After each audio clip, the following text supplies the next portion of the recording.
gonna start my prep for the skillet salt and chocolate dish. It's been very funny because I don't know, it's not a cookie. The texture that I've been asking everybody is closer to a brownie. I think the first time I ate it, I was ready for like a cookie, and it doesn't taste like that. You're definitely getting a salt and chocolate happiness together, but it's a little bit more, not a cake and not a brownie and not a cookie. So it's kind of just right in between all those. So what I want to do is just prep you when you go to taste is that you're not having a cookie per se, which you probably could just bake a cookie in here too.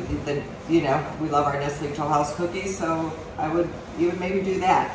But this is just a little bit more elevated with the chocolate in there and the salt. So all I have done is I've taken 8 tablespoons of butter and I did a very quick melt into the microwave. 30 seconds on that, and we were all set to go. I am going to add to this a half a cup of packed brown sugar. And what you want to do is just make sure that those two are really mixed well together first before we start adding the rest of our ingredients.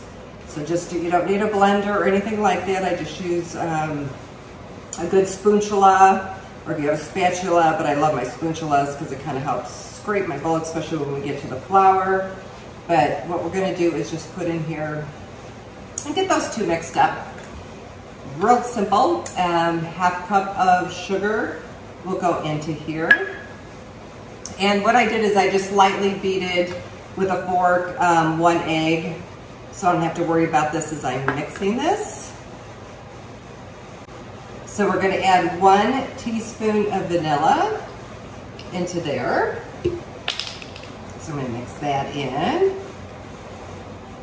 I have 1.5 cups, or I'm sorry, 1 1/4 cups flour. So I'm going to put that in. It's great that this is all done in one bowl. Makes my life really easy. And I also have, as I'm kind of just starting to get my flour working in here, I have a half a teaspoon of baking soda. So I'm going to put that in as I continue mixing this up. So this is why I probably like my spatulas, because it can really grab into the flour. I wouldn't suggest beating this because we're actually making more of a dough. So just take a second and get everything mixed in, and all your flour is completely covered and ready to go. And the next thing we're going to be doing is adding the chocolate and the salt. So the difference of the salt is it does need to be, because this is more of a sea salt and chocolate dessert, so I have found ground a half a teaspoon of sea salt. So that will go in here.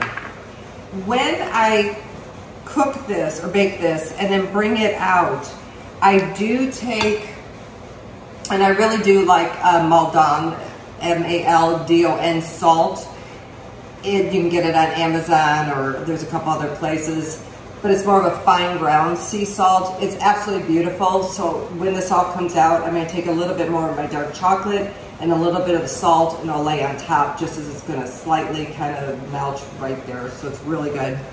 But so I've just started to make a very nice consistency in here. You are going to use 3 ounces of milk chocolate and half a cup of dark chocolate. Oh, I had my salt in there. Okay. So what we're going to be doing, this just happened to be the brands I use. I'm sure your grocery store or World Market has some beautiful chocolates, but it's 3 ounces of milk chocolate and a half a cup of dark chocolate that you like. I will tell you that one time I did not have my milk chocolate, and I did substitute the Nestle Toll House milk chocolate inside here, and it was really good. I will probably keep a thing of milk chocolate on hand because I've been making this pretty often, and it was just as good. A slight difference in taste, but not enough that I would worry about it. My dark chocolate though is probably this, if I had to worry on any one of these, it'd be my dark chocolate. I would definitely get a very, a beautiful dark smooth chocolate that you really like, because that's what works more with the salt, the well-done salt that we're using. You can use regular sea salt. I just wanted to share with you a brand that is really good. So, oh, what I wanted to show you before I go scooping this up, a little tip is do get the chocolate into the refrigerator or freezer. So leave it in there, so because we want it to be hard, because there's no way you can take this and try to get this cut up. So all you do then is take, as I lay out my chunks, I'm just going to be running my knife through it and getting it into just a little bit more slivers. Don't worry too much about everything being a perfect size, but I just want to break it enough that it can all melt beautifully inside the dough. So do refrigerate or freeze your chocolate anytime for any baking that you're doing that you need to either do a nice slice on, or they want it chunked up or anything like that. That helps a lot. So I'm just going to pick up my 3 ounces of milk chocolate. I do have in here a half a cup of dark chocolate. I leave just a little bit out, not maybe about 2-3 tablespoons-ish, enough that I'm going to drizzle on top of my cookie when it comes out of the oven. So I'm just going to take a little bit into my cookie right now and just reserve a little bit, just probably a little bit more than that, but not quite a 1/4 cup, but close to. So I'm just going to mix these guys together into my cookie, and you are done. So what I do is, after I mix this all together, you just lay it into a skillet.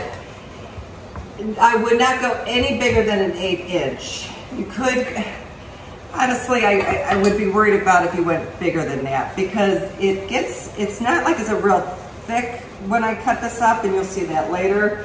But 10-inch, you'll be definitely spreading that out pretty good. And I don't know if it would be as hardy, you know, for somebody to grab onto. So what I'm going to do here is get this all spread out into my skillet. I am going to cover this with saran wrap and get this into my refrigerator. So then I'll be able to clean this up and not worry about it for dinner. I will then pull this out it takes about 20 minutes to cook. So I'll pull that out right somewhere in my dinner time that I know I want to cook my dessert in about 20 minutes and bring it out hot.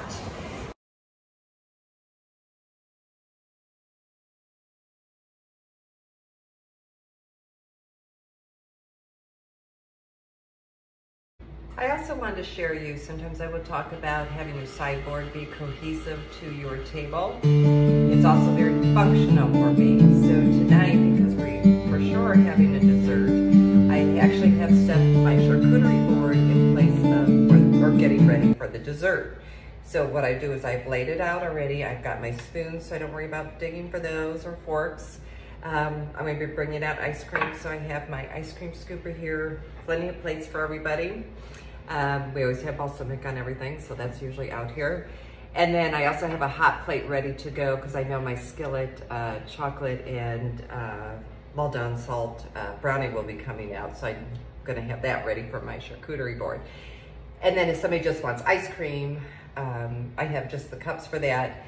And I'll also just place my ice cream out here. So what I'll do is, after I have just cleared the table for the dishes, when it comes time for dessert, all I'm going to do is literally come to my sideboard, bring this to the table, go get my hot skillet of my brownie, and set that on, and I'm all ready for dessert without missing a beat.